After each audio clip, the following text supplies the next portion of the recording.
Muchas gracias, Caro.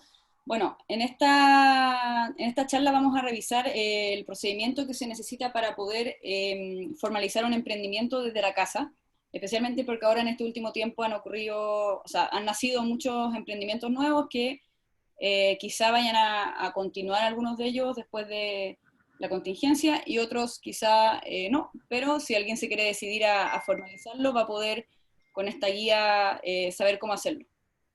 Así que vamos a avanzar.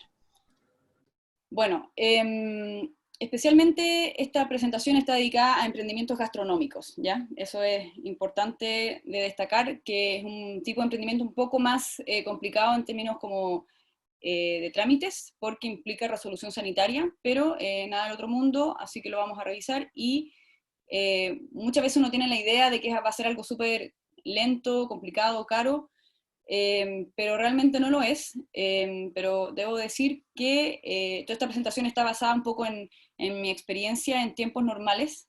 Probablemente en esta, con la contingencia, todas las instituciones con las que uno se tiene que relacionar estén funcionando un poco como a media máquina, y quizá por eso vayan a ver algunos retrasos más largos de lo normal, pero al menos les sirve como un poco de referencia cómo funciona en términos, en condiciones normales todos estos trámites. Bueno, primero, antes de empezar, me presento un poquitito. Tal como dijo la Caro, mi nombre es Renata. Bueno, ahí dice, soy ingeniera civil en computación de profesión, pero me dedico a algo muy distinto de eso. Soy dueña de la Mafia Pizzería y de unos marshmallows que se llaman Fluffy, que es el proyecto, bueno, ahí está mala la fecha, de nuevo no la corregí, fue el 2016, no 2026. Un proyecto donde nació esta idea de formalizar el emprendimiento desde la casa. Y bueno, basándome en esa experiencia es que creé esta presentación. Bueno, la Mafia es un local, está establecido, y muchas cosas de las que aprendí a través de Fluffy fue de mucha utilidad para después haber abierto el local. Así que si alguien quiere empezar con algo chico en su casa, después, si quisiera expandirse, hay muchas de las cosas que vamos a ver ahora que igual le podrían servir para después, ¿ya?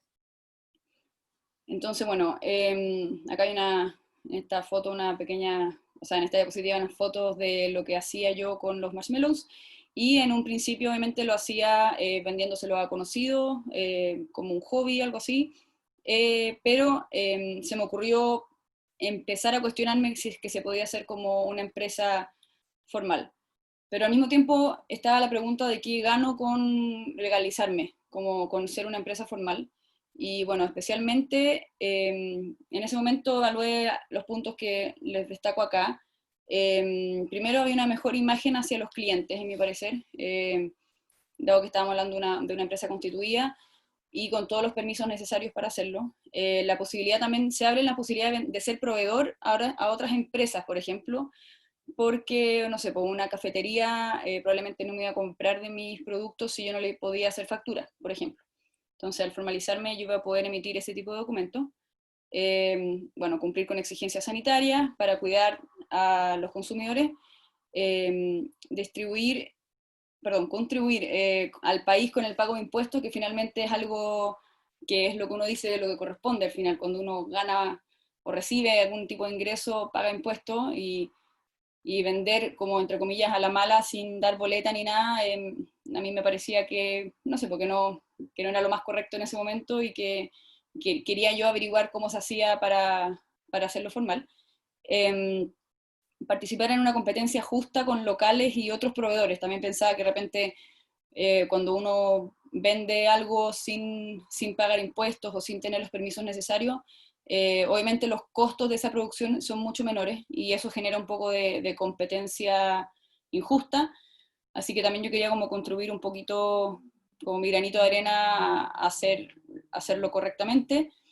Y bueno, este punto del final que dice acá, vender los productos a través de plataformas de delivery, no es algo a lo que yo estaba apuntando en ese momento. No existía lo que es ahora con Uber Eats y todas esas aplicaciones, pero esas aplicaciones también requieren que las empresas estén formales. Entonces, para la contingencia, por ejemplo, ahora también sería súper útil crear una empresa como tal. Bueno, hay un concepto que lo vamos a ocupar y lo vamos a repetir todo el rato, que es MEF, MEF, microempresa familiar. La microempresa familiar es el tipo de empresa que nos va a permitir crear una empresa desde la casa. Entonces, la gracia de este tipo de empresa es que, bueno, que es muy fácil de crear, como lo vamos a ver a continuación, pero la clave es que sea desarrollada la actividad en el lugar donde la persona vive. Entonces, como definición, la microempresa familiar es una empresa perteneciente a una o más personas naturales que residen en una casa habitación, que pueden desarrollar labores profesionales, oficios, industria, artesanía, etcétera, o cualquier otra actividad lícita, ya sea de prestación de servicios o producción de bienes, excluidas las peligrosas, contaminantes o molestas, y bueno, requiere algunos requisitos. Pero lo que destaco de esta frase, de esta definición formal, es que se desarrolla en la casa. Eso es lo más importante, porque muchos emprendimientos parten siendo una idea en la cocina de alguien. Entonces, es para formalizar ese tipo negocio. Entonces, para poder aplicar a una microempresa familiar, ¿qué se requiere? Voy a leer algunos, o sea, les voy a ir destacando algunos puntos. Que la actividad económica tenga un giro que se pueda realizar en una casa, por ejemplo, cocinar.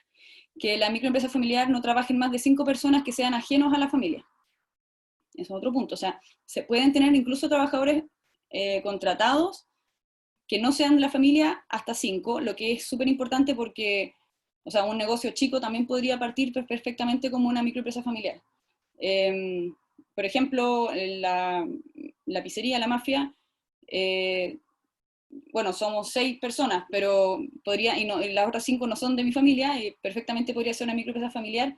Lo único que la diferencia ahí es que es un local comercial, pero si yo quisiera, por decir así, armar la mafia en mi casa, por decirlo así, también podría hacerlo y con una cantidad de personal externo suficiente.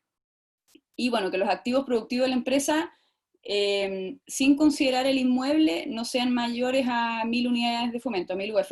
Eso quiere decir que tus máquinas, todo lo que tú uses, refrigeradores, el equipamiento, no esté valorizado en más de 1000 UF. Así que también ahí hay harto espacio. Obviamente el valor de la casa no cuenta, o el del departamento, no cuenta. Primer paso es ir a la municipalidad. Todo este trámite parte en la municipalidad. Entonces, primero hay que hacer una identificación del emprendedor, que se hace con carnet de identidad simplemente, y la ubicación de la casa, bueno, acá les hablo de casa, habitación familiar en que se desarrollará la actividad, va a depender obviamente a qué municipalidad van a ir, o sea, tiene que ser la municipalidad donde viven. Puede ser una casa, un departamento, una habitación, lo que sea, es el lugar donde se vive, ¿ya? Eso es lo importante. En la municipalidad también te van a preguntar sobre la naturaleza de la actividad, es decir, qué quieres hacer, y si la vivienda que se desarrolla la actividad está dentro de un condominio, por ejemplo, o hay alguna especie de grupo de vecinos, comunidad, lo que sea, debes contar con una autorización de ese grupo, por ejemplo, del comité de administración del edificio, por ejemplo. Si vives en un pasaje y el pasaje tiene algún tipo de organización, también te van a pedir en la municipalidad una carta donde diga que no les importa, no les complica que tú vayas a desarrollar esta actividad. Y uno hace una declaración jurada, que es un formulario, en la municipalidad que tiene los siguientes puntos. Primero te van a pedir el monto del capital propio destinado a la actividad. Eso es lo que les decía antes, que no puede exceder las 1000 UF, es decir, cuánto estás valorizando en máquina, o no sé, si vas a usar una batidora, un robot de cocina, lo que sea, lo declaras como su valor actual, no tiene que ser su valor nuevo. Si ya lo tenías de antes, tienes que valorizarlo con el precio de cuánto te costaría venderlo ahora, por ejemplo. Entonces, todo ese monto, tú sumas todo tu maquinaria y lo consideras como un capital inicial. Bueno, obviamente la declaración jurada incluye el hecho de que esta actividad económica la vas a desarrollar en una habitación, en una casa, habitación, departamento, qué sé yo, familiar, que es donde tú vives, ¿ya? Que en la microempresa familiar no trabajen más de 5 personas ajenos a la familia, que es lo que les decía antes. En la declaración jurada uno jura que va a hacerlo así, a pesar de que quizá en ese momento no tiene más de 5 personas ni contratadas, porque la empresa todavía no existe, no lo tiene ni planeado, pero eso es un límite que va a ejercer, es un límite, estas 5 personas máximas va a ser una limitante durante toda la historia de la microempresa familiar, no porque en ese momento no las tengas planeadas contratar, puede ser que más adelante lo quieras contratar, así que ojo con ese límite. Igual, en todo caso, un punto acá, que una persona, ¿qué se considera una persona ajena? Toda persona que no tiene domicilio en esa habitación. Por ejemplo, yo tengo un hermano que vive en otro lugar, en ese caso también aplica porque, por ejemplo, hay que considerar a la familia como las personas que viven en esa casa.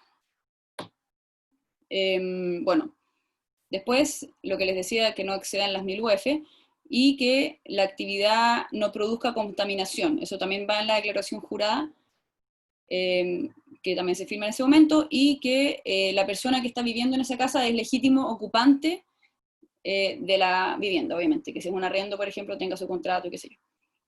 Eso es algunas de las, o sea, esas son las cosas que se firman cuando uno firma la declaración jurada en la municipalidad. Hay una pequeña diferencia entre el arrendatario y el propietario. Cuando eres arrendatario, necesitas un permiso del dueño de la vivienda, una carta notariada que indica que no hay problema por parte del dueño que tú ejerzas esa labor en ese lugar, ¿ya? Que puede tener, o sea, ahí va a depender un poco la relación que se tenga con el dueño de la vivienda, porque obviamente, por ejemplo, puede haber un dueño que no quiera que, no sé, que si yo voy a vender empanadas fritas, que después el departamento entero quede con olor a fritura, por ejemplo, cuando lo devuelva. Entonces, eso es un punto que tienen que considerar si es que viven en un lugar arrendado. Y si son propietarios, lo que les van a pedir va a ser la escritura y el certificado en el conservador de bienes raíces, que son cosas que la gente que es propietaria tiene. Así que no es difícil por ese lado. Bueno, en este punto la municipalidad va a emitir algunos documentos que van a certificar que la microempresa familiar está en proceso de creación. Eso es súper importante. No es que esté lista, no existe ya la empresa, está todo bien, no. Te van a emitir unos documentos, que son 3, que van a darte las herramientas para que tú vayas siguiendo las próximas entidades con las que vamos a tener que lidiar, ¿ya? Entonces, siguiente paso, ya pasamos por la MUNI, ahora nos vamos a Seremi de Salud, y que es el punto que probablemente la gente en general le tiene miedo, pero no hay que tenerle miedo, no es tan difícil sacar resolución sanitaria en la casa. Entonces, como vamos obviamente a hacer alimentos, pensando siempre que esto es un emprendimiento gastronómico, necesitamos hacer o sea, pedir el permiso de la resolución sanitaria para casa, que tienen algunas como consideraciones especiales respecto a lo que sería una resolución sanitaria para un restaurante, por ejemplo, o para un local comercial. Este trámite se puede hacer online. De hecho, yo creo que ahora, obviamente con la contingencia, hay que hacerlo online, sí o sí. Y vale 1000 pesos el trámite. A diferencia de, por ejemplo, si se hace con un local comercial, el iniciar este trámite o solicitar esto vale desde, no sé, como 50.000 hacia arriba.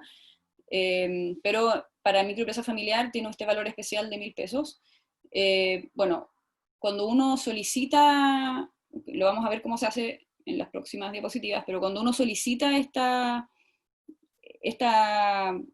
trámite, o sea, uno pide que vengan a revisar tu casa, básicamente, hace esto, lo que genera es que va a venir un fiscalizador a tu casa, va a ir un fiscalizador a tu casa. Eso es importante, no es que el trámite se solicita online, pero obviamente tiene una interacción real con un fiscalizador que revisa tu casa a ver si cumple con las condiciones, ya que las vamos a ver más adelante, pero para que lo sepan. Y en caso de ser aprobada, después de esa revisión, en caso de ser aprobado, uno recibe un correo con el certificado para después seguir a los próximos pasos. Entonces, ¿cómo se solicita una resolución sanitaria online? De la siguiente manera, uno entra a la página del Seremi de Salud, que es, bueno, la que sale ahí, asdigital.minsal.cl, la pueden buscar en Google también, y se registran, tienen que hacerse un usuario y contraseña. En la barra superior van a aparecer un montón de opciones, pero entre ellas dice trámites, y dentro de trámites hay una que se llama autorización de alimentos. Pinchan ahí, Y después les va a aparecer un formulario en pantalla que lo tienen que rellenar bueno, son cosas muy obvias para rellenar, como dirección, etcétera, pero destaco este punto en especial. Dice tipo de instalación, y ustedes deben poner, por ejemplo, local de elaboración de alimentos. En las alternativas van a aparecer un montón de opciones, por ejemplo, mataderos, vehículo de transporte de alimentos, vendedor ambulante, local de expendio de alimentos con consumo al paso. Quizás muchas de estas pueden ser una microempresa familiar. Bueno, me imagino que un matadero, por ejemplo, no. Pero me imagino que muchas de estas sí pueden ser. Lo que tienen que tener cuidado es que siempre piensen que uno no puede pedir a través de una microempresa familiar operar en un lugar que no es tu casa. Entonces, por ejemplo, si yo vivo en un departamento, no puedo decir que voy a armar un local de expendio de alimentos con consumo al paso, porque eso implicaría que gente entre a mi departamento a consumir lo que yo preparo y ocupe mi baño, por ejemplo. Y eso no se puede. Entonces, eh, pongan mucho cuidado ahí en lo que van a elegir, porque si no, si ponen mal la alternativa, el trámite o sea, probablemente les va a llegar un correo o algo así después diciéndole que no es válido porque no se puede vivir en el mismo lugar donde, no sé, por ejemplo, uno no vive en un puesto de un vendedor ambulante, por ejemplo. Entonces, ojo con eso. Acá el ejemplo lo estoy haciendo con un local de elaboración de alimentos, que es como una cocina. Y bueno, te va a pedir nombre fantasía, y te va a pedir también a qué Seremi corresponde tu trámite. Por ejemplo, en mi caso, región metropolitana. Y te va a pedir que uno detalle los fines. Esto es ser un poco más específico en lo que uno va a hacer. Al apretar el botón de fines, se va a desplegar una lista de un montón de fines, y ahí uno puede elegir, por ejemplo, elaboración de conservas, o elaborar fideos y pastas, o elaborar harina, elaborar helado. Ahí ustedes tienen que buscar el que se acerque más a lo que ustedes quieren preparar, ¿ya? Después de eso, viene a completar algunos datos súper básicos sobre el lugar, cantidad de personal femenino, cantidad de personal masculino. Quizá para esta parte va a ser un poco lejana a ustedes porque no tienen quizá gente contratada y es solo su familia o solo uno mismo, pero ahí igual, o sea, ahí tienen que poner uno, en mi caso, uno femenino, ¿ya? No significa que esto los vaya como a coartar en que después no vayan a poder tener a más gente. Lo que importa es que no van a poder tener a más de 5 personas que no sean de la familia.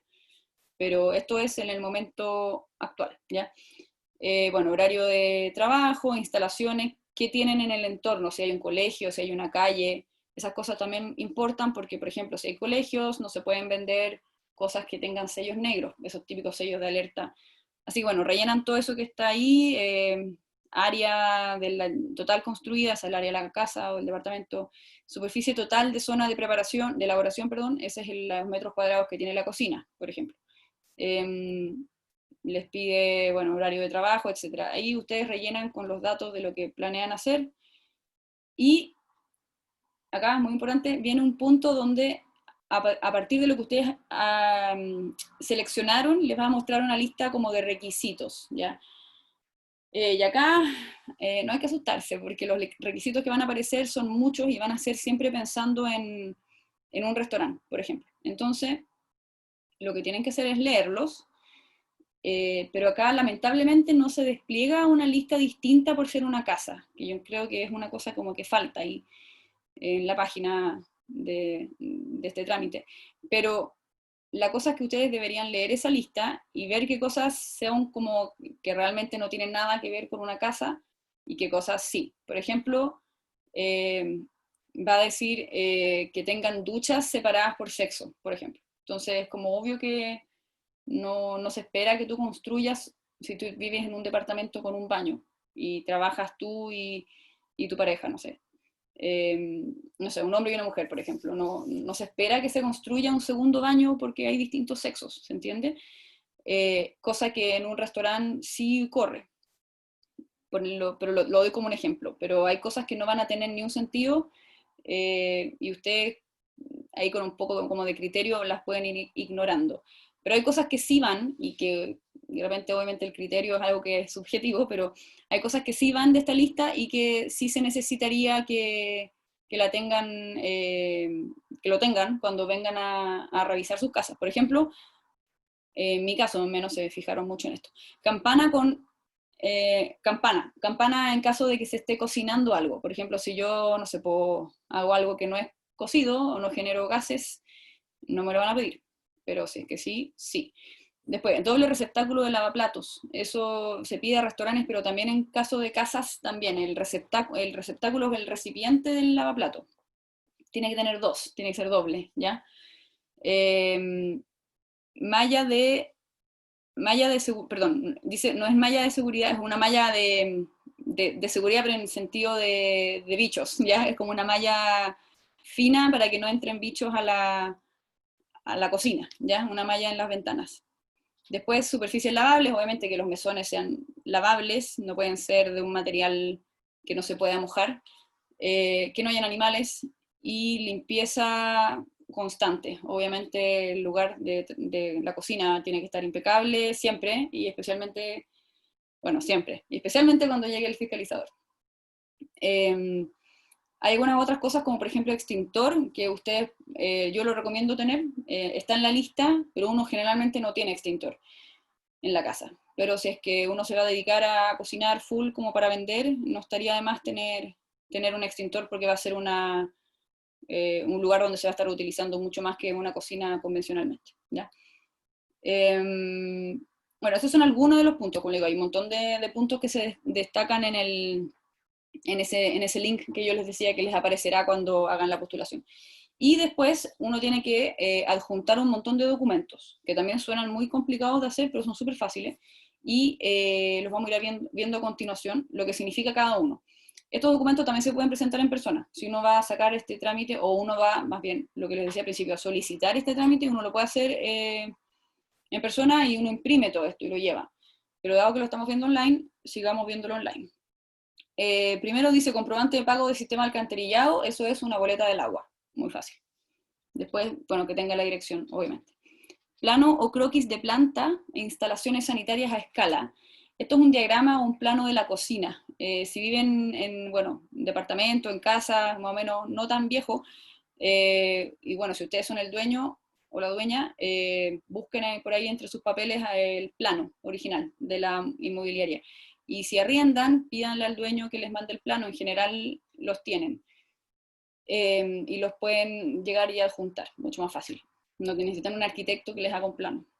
Descripción general del proceso de elaboración. Esto es un relato de lo que van a cocinar, que básicamente es la receta. Es cómo se va a hacer lo que se hace, ¿ya? Después dice croquis o memoria técnica de los sistemas de eliminación de calor. Todo esto suena muy complicado, pero por eso les hago como la analogía a lo que significa en fácil, ¿ya? Entonces, croquis o memoria técnica de los sistemas de eliminación de calor, vapor, etc. Eso es simplemente un diagrama de la campana de la cocina. Eso es dibujar, ojalá en el computador, la campana y poner las medidas que tiene, ¿ya?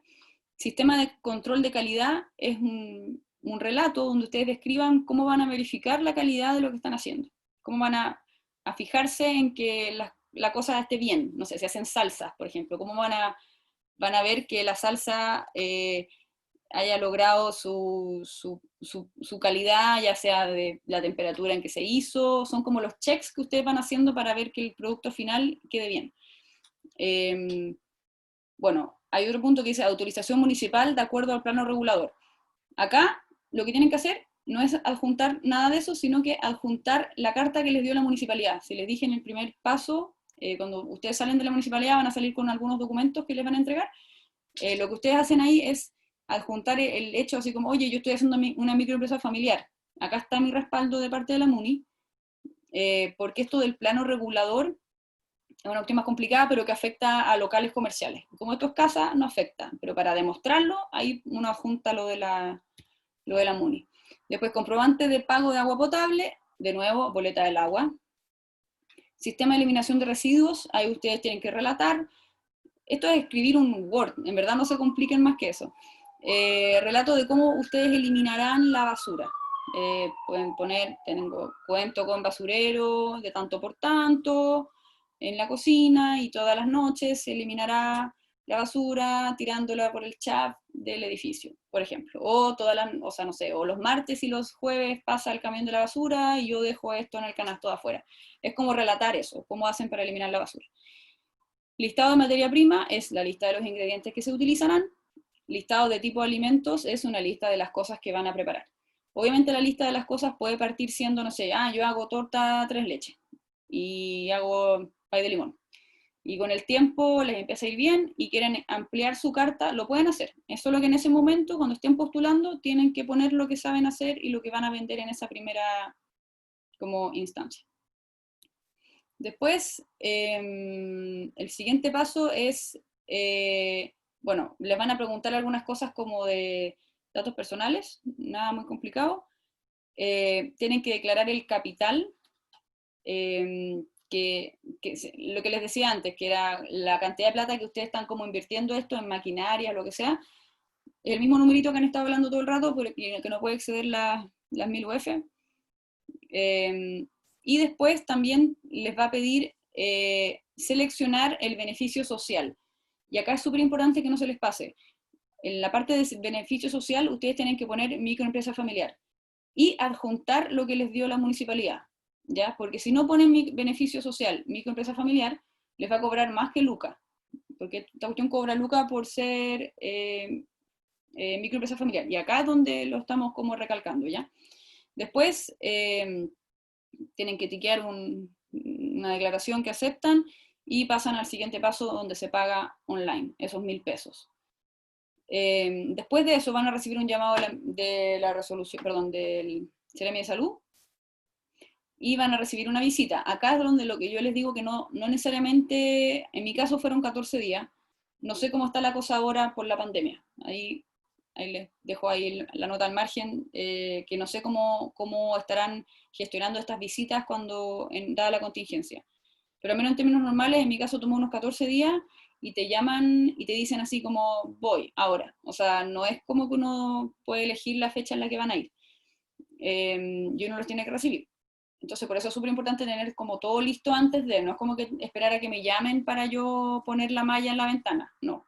Pongan la malla antes para que cuando los llamen ya la tengan instalada. Tengan no sé, el extintor, tengan todo bien súper limpio, qué sé yo. Porque la visita siempre la hacen así como encima, obviamente, para que la gente tenga las cosas listas de antes y no empiecen ese día a prepararse, ¿ya?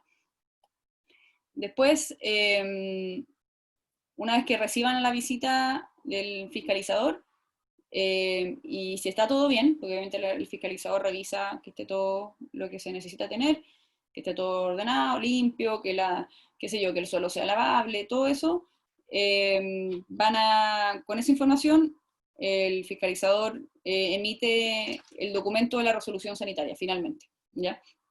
Así que por eso es súper importante que tengan como todo súper listo antes de que les dé la fecha. Bueno, y también recomendación, en sus trabajos, dejen avisado que esto puede pasar, que los pueden llamar. Bueno, igual ahora estamos todos haciendo teletrabajo, entonces siempre van a estar en sus casas, pero suponiendo como tiempos normales, avisen de que en algún momento en algún momento de las próximas 2 semanas, van a tener que desaparecer un rato mientras que los van a fiscalizar. Bueno, obviamente como todo este tipo de cosas conlleva algunas obligaciones. Por ejemplo, Ceremi tiene algunas obligaciones respecto al etiquetado nutricional. Si es que van a elaborar algo que va envasado, tienen que hacer la etiqueta nutricional. No es para todo, por ejemplo, si ustedes venden algo a granel, no hay que etiquetarlo. O si venden pan, a no ser que lo envasen, pero no, si fuera un pan envasado, por ejemplo, no sé, en una bolsa plástica o al vacío, o un pan precocido que quieren comercializar de alguna manera que no sea como pan fresco, que tenga instrucciones de preparación, qué sé yo, lo tienen que etiquetar. Y hacer esas etiquetas no es tan difícil. Hay unos manuales en internet, en la misma página del Ministerio de Salud, que los pueden leer y hacen sus propias etiquetas. No es necesario contratar a nutricionistas ni exámenes de laboratorio. Se puede, o sea, si pueden, buenísimo, pero es caro. y las etiquetas son bastante más sencillas de lo que uno cree hacerlas. El cálculo de calorías y todo ese tipo de cosas va a depender de las mismas tablas nutricionales de los otros ingredientes, o sea, de los ingredientes que ustedes ocupen. Entonces, si ustedes tienen las tablas de los otros ingredientes, van a poder ahí calcular, hay un poquito de matemática, sí, sus propias tablas, ¿ya? Vamos a la siguiente institución ahora, que sería el Servicio de Puesto Interno, otra entidad a la que en general uno le tiene un poco de miedo, pero este es el más fácil de todos. Ahora ya probablemente el más complicado es la resolución sanitaria, porque hay que esperar que vengan a visitarte y uno nunca sabe cuándo van a venir, pero el Servicio de Puesto Interno es un trámite muy sencillo. Primero hay que ir a hacer inicio de actividades con el RUT de uno, o del emprendedor, si uno está haciendo el trámite con alguien más, tiene que decidir cuál de los dos RUT se va a ocupar. Entonces uno va a la oficina del servicio de puesto interno que corresponde a la dirección de la casa, eso también es súper importante, no es cualquier servicio de puesto interno. Llevar el carnet de identidad y los documentos que la municipalidad emitió. Si se acuerdan, la municipalidad les emitió 3 documentos, hay uno de ellos que es para esto, es para que el servicio de puesto interno les agregue, les haga inicio de actividades con este giro, ¿ya? Bueno, le van a hacer rellenar un formulario con todo esto y lo van a ingresar, y típico que, no sé, cuando se dice puesto interno, uno rellena 1000 formularios, lo deja en el mesón, y después la persona que a uno lo atiende rellena, o sea, como que traspasa todo lo que está en el formulario al computador. El inicio de actividades va a implicar asociar un nuevo giro. Por ejemplo, yo tenía un giro, o sea, tengo un giro todavía ahí de desarrollo de software, ya, por mi carrera, digamos. Entonces, lo que pasó ahora es que cuando yo hice Fluffy, lo de los marshmallows, a mí se me incorporó un nuevo giro que era elaboración de productos de confitería. Las palabras que se usan en el servicio de puesto interno y las que usa Ceremi no son necesariamente iguales. Ante Ceremi yo tenía, mi cosa era elaborar confites, algo así se llamaba, y en el permiso, digamos. Y en cambio el servicio de puesto interno se llamaba el giro, elaboración de productos de confitería y repostería. No son exactamente las mismas palabras, pero se entiende que se están refiriendo a lo mismo. Así que tienen que buscar un giro que sea parecido a lo que van a hacer, que incluya lo que van a hacer, y el agregar ese giro uno lo puede hacer por internet. O sea, uno se mete a la página del servicio de puesto interno, uno se mete como a mis datos, mis giros, y uno agrega giros. Uno puede agregar varios giros. Así que este primer paso, lo importante es el tema del documento. Es acá donde yo quiero que me hagan inicio de actividades con ese documento y que sea una microempresa familiar. Por eso les digo, recomiendo hacerlo en persona. Bueno, después viene el timbrado de libro, compraventa y boletas. Esto es porque, bueno, estamos queriendo hacer las cosas legales, así que queremos dar boletas, ¿verdad? Y para eso hay que timbrar boletas. Aquí una pequeña nota al margen. Las boletas electrónicas iban a ser obligatorias hasta ahora, el 1 de septiembre, iban a pasar a ser obligatorias. Pero hace un par de días comunicaron que se corrió el plazo para enero, creo, el próximo año, no me acuerdo bien, enero o febrero. Así que hay tiempo. Pero bueno, avisaron con súper poca, súper poca anticipación. Yo, de hecho, con la pizzería ya me estaba metiendo con la boleta electrónica, porque avisaron a finales de julio de que era obligación el 1 de septiembre. Entonces, claro, empecé a hacer todo el trámite, todo el deseo, y ahora ya no es obligación.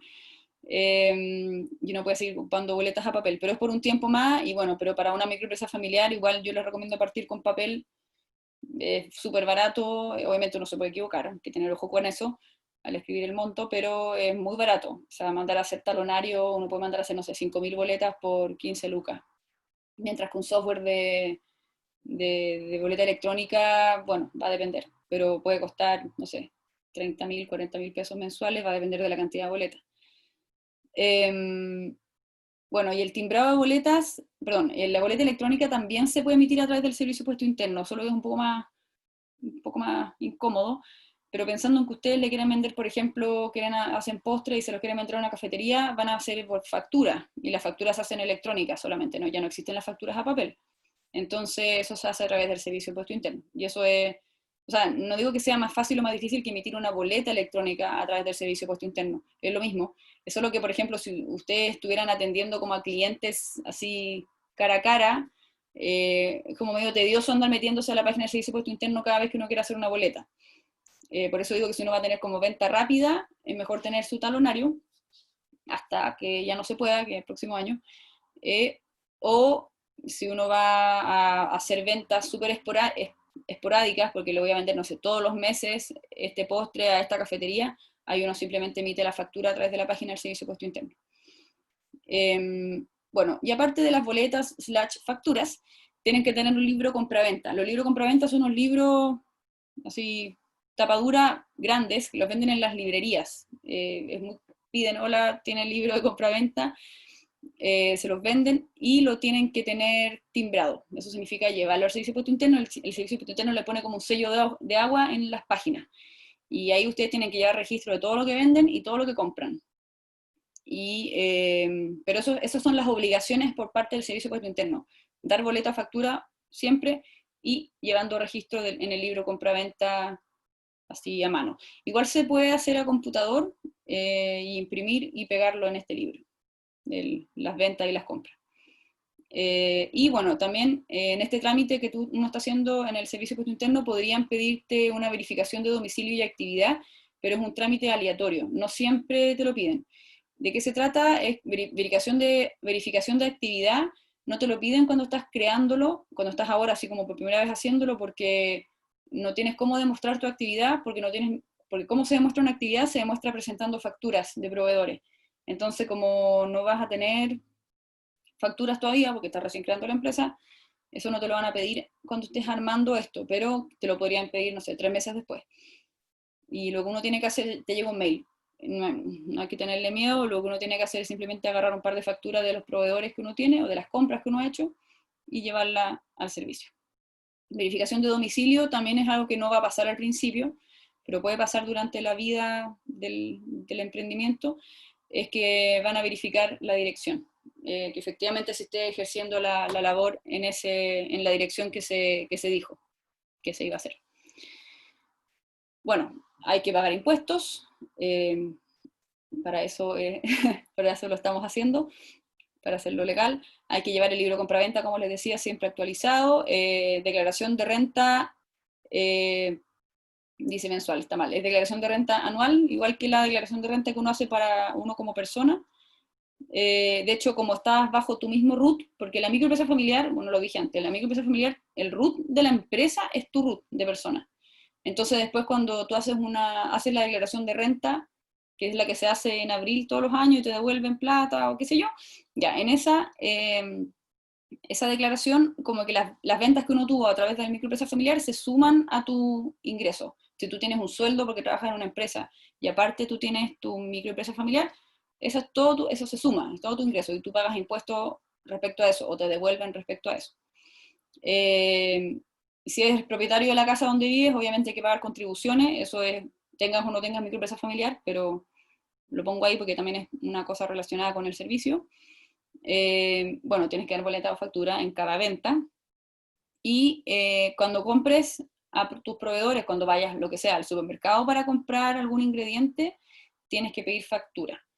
Y esa es la gracia, porque si vas a dar boleta y vas a pagar IVA, la gracia es que tú pidas factura cuando compras, porque después ese IVA se resta, o sea, tú vas a pagar, no sé, 100.000 pesos en el IVA de todas las boletas que emitiste, pero tú, por tu lado, tú vas a tener el IVA de todas las facturas que recibiste de tus proveedores. Entonces, el Servicio de Impuesto Interno hace esa resta. Tú dices, voy a pagar 100.000 de IVA, pero tengo, no sé, 40.000 abonados por mis proveedores en IVA crédito, se llama. Se hace esa resta y uno paga 60.000. Es muy importante eso, o sea, no andar comprando con boleta. Por ejemplo, vas al supermercado, pides factura y así el IVA de esa compra va a quedar asociada a tu RUT. Cuando vas al súper te van a pedir el RUT de la empresa, y en este caso es tu carnet, que es tu RUT, al final es el RUT de la persona. Bueno, y la patente municipal es el siguiente paso. Cuando ya terminaste de hacer todo lo del servicio de impuesto interno, no es necesario tener las boletas timbradas, pero yo recomiendo que al menos las hayan mandado a hacer a la imprenta o lo que sea, esperar a que las hagan, después uno las recibe de vuelta, de uno va al servicio a que te las timbren, pero cuando ya al menos tengas el inicio de actividad en el servicio de impuesto interno, uno va a la MUNI de vuelta y le muestra todo lo que tiene. Le dice, mira, ya tengo la resolución sanitaria, me la dieron, ya tengo mi giro en el servicio, vamos. Y ahí se cierra el trámite. ¿Se acuerdan que cuando les conté al principio, cuando uno inicia este trámite, la municipalidad te da como un documento que dice microempresa familiar como en proceso? Y ahí tú haces todos tus trámites y después vuelves a la MUNI para que ese proceso se cierre. Entonces, y ahí es donde ellos te emiten una patente, y ahí tú trabajas full legal, tienes resolución sanitaria por un lado, tienes boletas y facturas por el servicio, y la tercera patita, tienes tu patente comercial. Y esa patente comercial obviamente está asociada a la dirección donde tú vives, y el valor de esas patentes en general es muy bajo para las microempresas familiares. Porque el capital declarado es muy bajo. Uno declara como las máquinas que tiene, las cosas que tiene para empezar el negocio. Uno nunca declara un local gigante, lo que sea, no. Entonces, las patentes siempre los valores son bajitos. Yo me acuerdo que el de los marshmallows eran 26 o 16, no me acuerdo, 26 o 16 lucas al semestre. Entonces, se puede manejar. Y bueno, tiene la responsabilidad de ir actualizando tu patente todos los semestres. Eso es lo legal, ¿ya? Con eso ya pueden arrancar, pueden vender, y ahora muy rápidamente voy a dejarles algunos tips de cosas que creo que son importantes como revisar, más allá de tener el trámite legal, de cosas que uno debería como fijarse como para hacer una empresa, digámoslo así.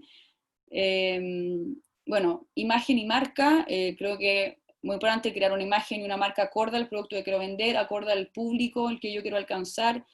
La imagen de Fluffy de los marshmallows era una imagen mucho más tierna, colorida, qué sé yo, enfocada un poco más en niños de lo que es la mafia, que obviamente no es una temática, no es una temática infantil, por ejemplo. Entonces, siempre tratando de ver a quién quiero apuntar. Receta y proveedores, otro punto importante. Proveedores, siempre cuando tienen una microempresa familiar, ya no está tan bacán comprarle como a los amigos ahí sin boleta por abajo, al amigo de la esquina, a la Vega, que no le dé boleta, no, como que, sí, o sea, ustedes van a pagar IVA desde este punto en adelante, entonces les importa que todos tus proveedores también estén en la misma sintonía que tú, porque si vas a pagar IVA, tú quieres también poder recibir IVA. Así que eso también es importante, que trabajar con proveedores que también estén formalizados y se arma como esta malla de pagadores de IVA, y así a uno no le sale tan caro cuando paga el IVA al final. Y bueno, eso respecto a proveedores. Respecto a la receta, no se pierdan en la burocracia que hay que hacer para todo esto, siempre sigan perfeccionando su receta, el producto es lo más importante. También su marca, como les decía, creen su nombre, creen su logo, creen lo que quieren transmitir a través de su marca, y se puede también registrar la marca. Esto se hace en INAPI, inapi.cl, no es obligación hacerlo, no les acredita nada hacerlo, pero lo pueden hacer, y ustedes tienen que describir el logo, describir el nombre, qué sé yo, un formulario. No voy a ahondar mucho en eso, pero si tienen alguna duda me preguntan después. Solo quiero decir acá que se puede hacer solo, no es necesario tener un abogado para hacerlo. El valor va a depender de qué área del país quieres cubrir con tu marca, que esté protegida, en qué lugares. Y bueno, esto no es ninguna garantía de que no te la copien, para nada, solamente esto es como una base de datos donde se registran las marcas que existen. Después, si alguien te copia, tú igual tienes que hacer un trámite de una demanda, por ejemplo, por plagio. Pero esto es como una base de datos que te queda registrado. Yo tengo esta marca primero, por decirlo así. Ahora, si el INAPI te rechaza ese registro de marca, ahí yo recomiendo asesorarse con un abogado, porque como volver a solicitar, como responder ese rechazo, se requiere un poco más de tecnicismo de lo que uno podría tener. Presentación y formato, otro punto importante, también piensen en el formato, piensen si quieren repartir con delivery, piensen cómo se va a transportar esto. La comida obviamente es súper delicada, puede cambiar su aspecto por el envase que tenga, su durabilidad, entonces preocúpense de eso, preocúpense de usar también de repente, si pueden, materiales que sean ecológicos, vidrio, cartón, evitar el plástico, así que también les dejo como, o sea, lo menciono como un punto importante, especialmente si es que van a estar haciendo si es que el consumo de esa comida que hagan no va a ser en sus casas, ustedes la van a cocinar nomás en su casa. Después tiene que viajar a donde el cliente, entonces siempre el packaging es un punto importante. Y bueno, siempre ahora, como les decía, van a pagar impuestos, es súper importante ese punto, entonces tengan súper claros sus costos netos, es decir, sin el IVA incorporado, o sea, diferencien eso. El IVA no es tuyo, al final, el IVA es una cosa que paga el consumidor, tú lo tienes por un rato almacenado en tu cuenta del banco y después cuando llega el 20 del mes siguiente, tú tienes que pagar ese IVA. Entonces no se confundan con, uy, gané 119 pesos, no, son 100 los tuyos. Entonces mantengan siempre el margen como, o sea, el IVA como de ladito para no confundir sus cálculos y ver bien cuánto están rentando con sus productos. Marketing y redes sociales, obviamente también muy importante, muy fuerte en estos tiempos. Háganse un perfil, manténganlo activo, entréguenle a los clientes lo que quieren ver, sean novedosos, hagan concursos.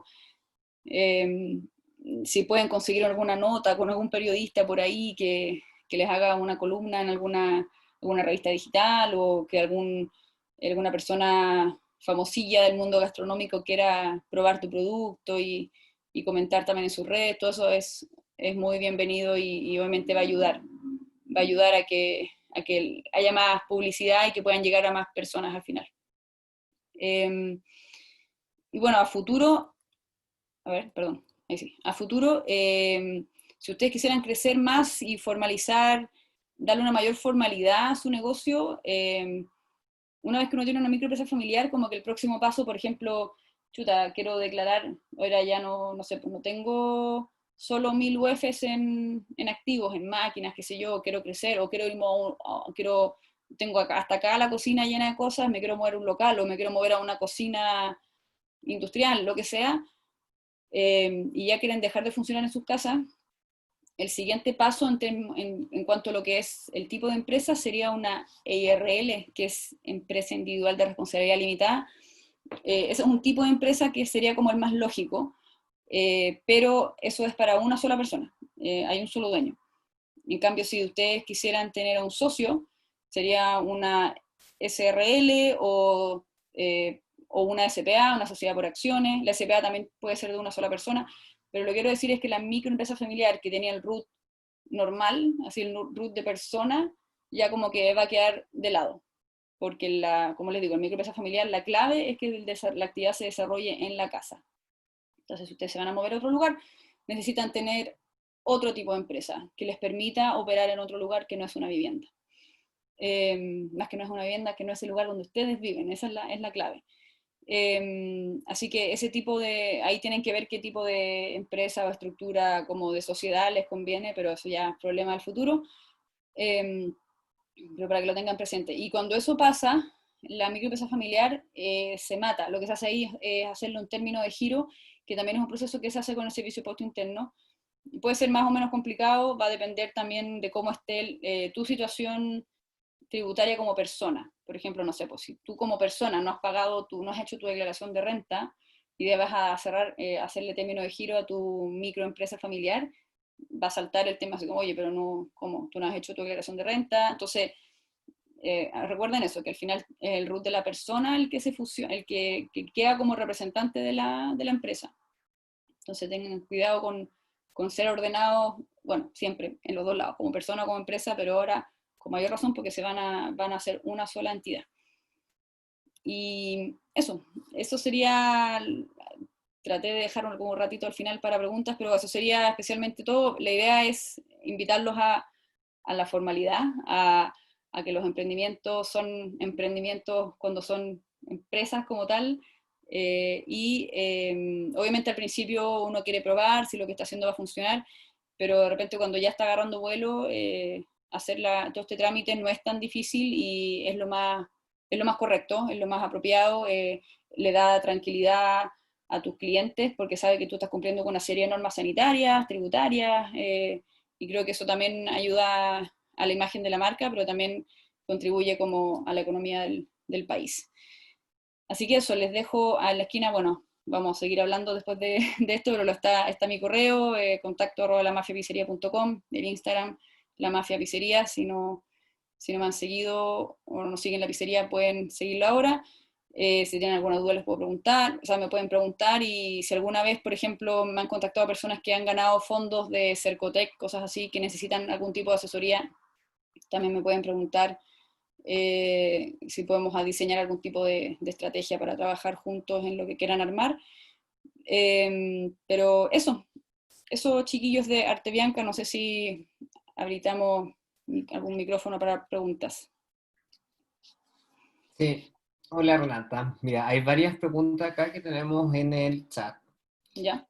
Eh, Primero, en el caso de las tortas, esto tiene que ver un poco más de como del etiquetado que mencionaste antes.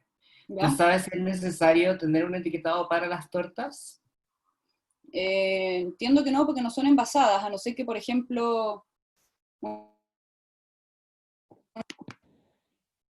Te quedaste pegada, creo que se cayó. Está sin micrófono, Carolina. Mira, lo que yo tengo entendido es que alguna vez lo hemos hablado con otra profesora, que tiene que ver mucho con el tema de cómo se vende este producto. Ya, si yo lo voy a vender como un producto terminado final y no lo vendo a granel, sí, tiene que ir etiquetado.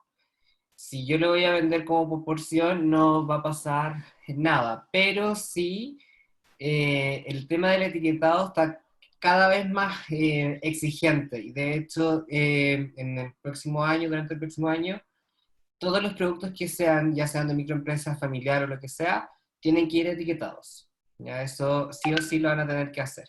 Existen formas de hacerlo en forma manual, ya, porque hacerlo a través de entidades, que obviamente es lo más seguro y todo, sale carísimo. Ahí volviste, Renata. Ahí volvió la Renata.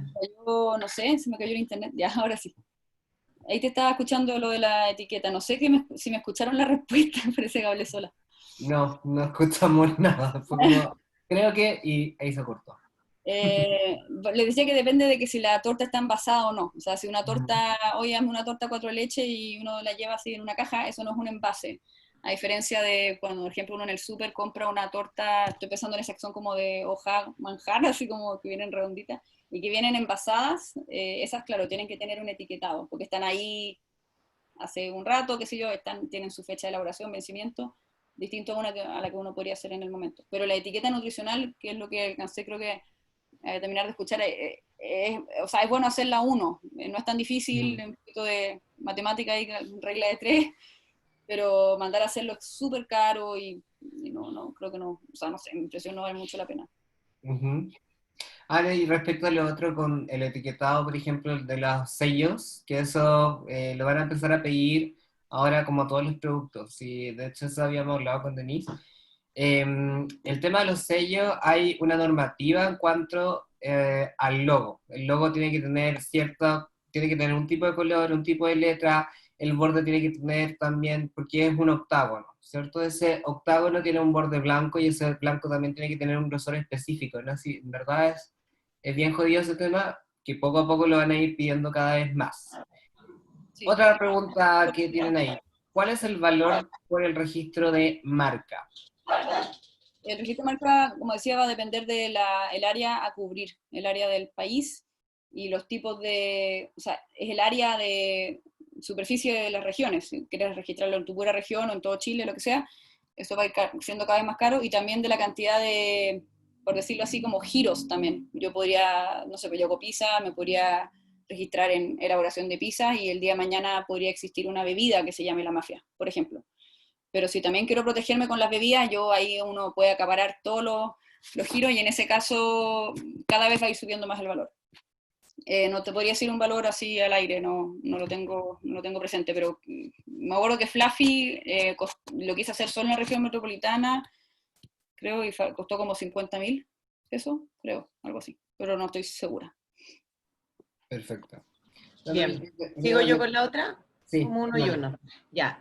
Pregunta Marisol, ¿lo del servicio de impuesto interno o el trámite de la Ceremi, solo se hacen al principio o debemos ir actualizando como una vez al año? No tengo idea cómo es. No, es una vez. La resolución sanitaria es como vitalicia en la dirección, obviamente uno puede recibir alguna fiscalización y te la pueden quitar o multar, pero una vez que uno la saca, la tiene.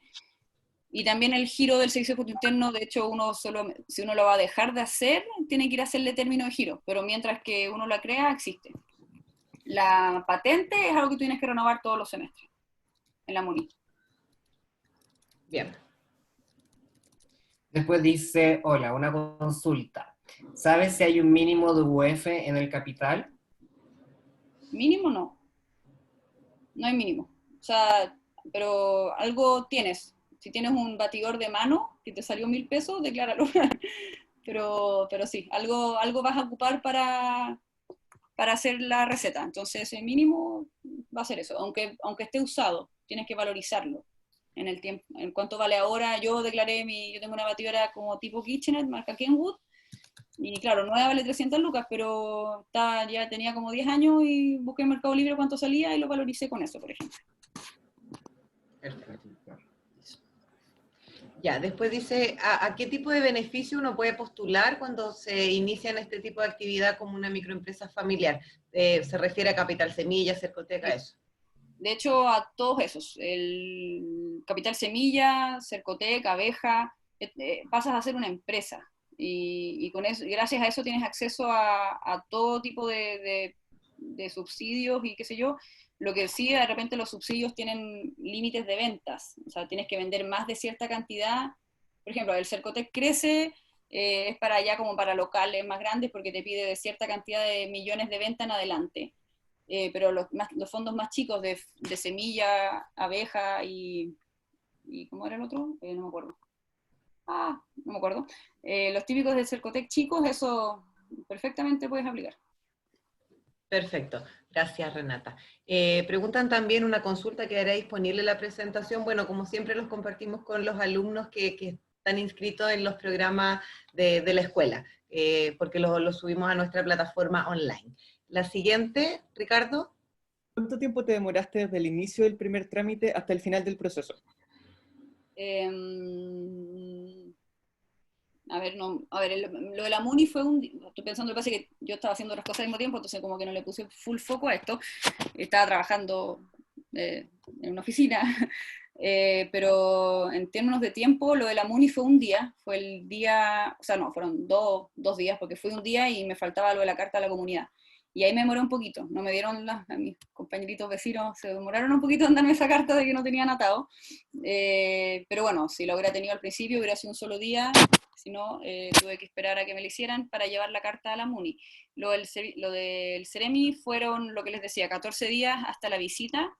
O sea, uno se puede demorar en, qué sé yo, en buscar la cuenta de la luz, pero pensando que uno ya tiene todo, la cuenta de la luz, el plano, todas esas cuestiones, y uno las puede ingresar todas en un día, en un rato. Después se demoraron 2 semanas en venir a visitarme y después se demoraron como 2 semanas más o una semana más en mandarme el permiso por correo. Entonces Ceremis fue lo más largo que podríamos exagerar en un mes. Y lo del servicio de impuesto interno, nada, porque uno va y te hacen el inicio de actividades, así 3 clics, lo hacen al tiro en persona, pero claro, había que esperar a que me llegaran las boletas de la imprenta, por ejemplo. No recomiendo mandar a hacer las boletas de la imprenta antes de que tengan el Ceremi, porque sería súper penca que manden a hacer el talonario y después Ceremi les dice que no, y no pueden llegar al paso del servicio de impuesto interno, fome, y gastaron plata. Entonces, obviamente uno puede avanzar y adelantar ese tiempo que se puede demorar la imprenta. Pero las imprentas tampoco son tan lentas, se demoran como 5 días en hacer 5.000 boletas. Así que, así bien exagerado, pues diría que fue como 1 mes y medio, exagerando. Perfecto. Ya, mira, Ricardo pregunta, en el caso que uno obtiene la resolución sanitaria y por X motivos uno se cambia de domicilio, ¿hay que hacer algún trámite para dar aviso y se tiene que ir a revisar nuevamente a ese nuevo domicilio? Sí, esto es brígidamente agarrado, atachado a tu dirección. De hecho, un local, por ejemplo, si la mafia se mueve a otro lugar, la resolución sanitaria queda en la mafia, o sea, en la dirección del Manuel Montt, así ahí. Y uno se pasa a otro lugar y de vuelta tiene que sacar todo, que en verdad todo es la resolución sanitaria, eso es lo difícil, es lo lento, tal como en la respuesta anterior les comentaba, que el tiempo más fuerte es ese. Entonces, no migra con la persona. Lo único que migraría contigo, como que se mueve con tu persona, sería tu giro en el servicio de impuesto interno, pero ahí tendrías que igual notificar el cambio de dirección. Pero eso es como ya, un trámite muy nada, quizás probablemente se puede hacer por internet. Pero la patente la tienes que sacar en el otro lado de nuevo y la resolución también en el otro lado. Bien, gracias. Maca nos pregunta, ¿cuántas recetas en tu caso tenías con este microemprendimiento familiar y cuántas inscribiste? Tenía, bueno, es que eran marshmallows más, tenía una y inscribí una. Pero pueden ser, lo que pasa es que lo que te piden es los productos que vas a realizar. Cuando te preguntan sobre el proceso, no es necesario que pongas así como romper 2 huevos, no, es como más como mezclar los ingredientes, puede ser como más a grandes rasgos y que abarque como a varias recetas. Pero cuando uno declara los productos que vas a vender, eh, tú puedes, no sé, si haces tortas, puedes poner todas las distintas variedades de torta y después si el día de mañana creas más tortas, no es problema, no tienes que avisarle a nadie. Okay. Si yo tengo un inicio de actividades como persona natural, por Ujú. trabajo en donde se boleteaba, ¿se tiene que hacer otro tipo de inicio? Tienes que agregar un nuevo giro porque es el giro el que inicia actividad.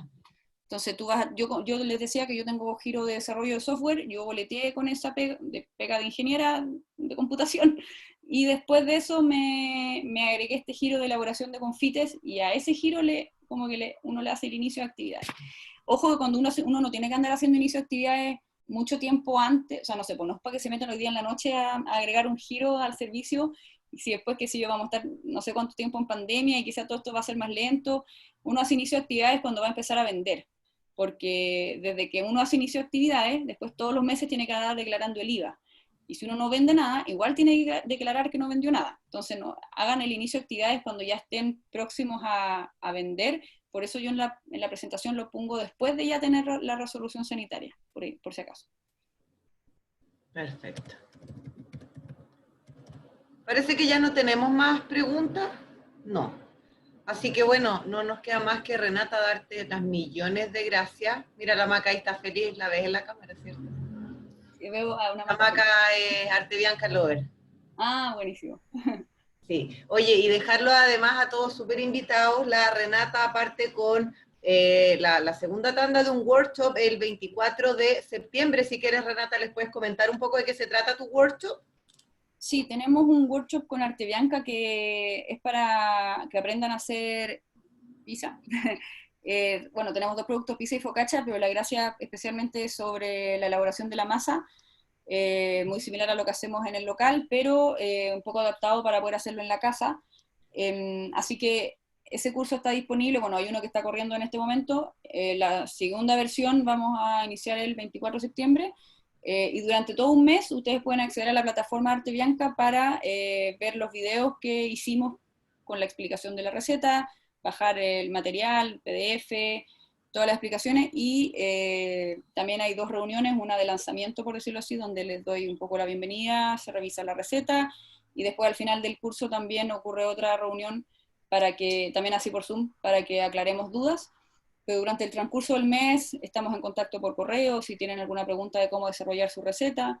Así que también es una alternativa para alguien que quiera aprender a cocinar pizza, masa, en particular es una masa alta hidratación, hacemos pizza y focaccia en el curso, no con una fecha específica, sino que tienen todo un mes para dedicarle a eso.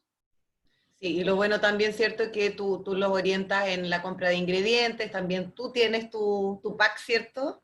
Ah, sí, pues tenemos, claro, bueno, se basa mucho en el tipo de harina y nosotros tenemos a la venta a través de la pizzería harina de fuerza y eso ayuda mucho a que la receta le salga bien, que es como el ingrediente principal.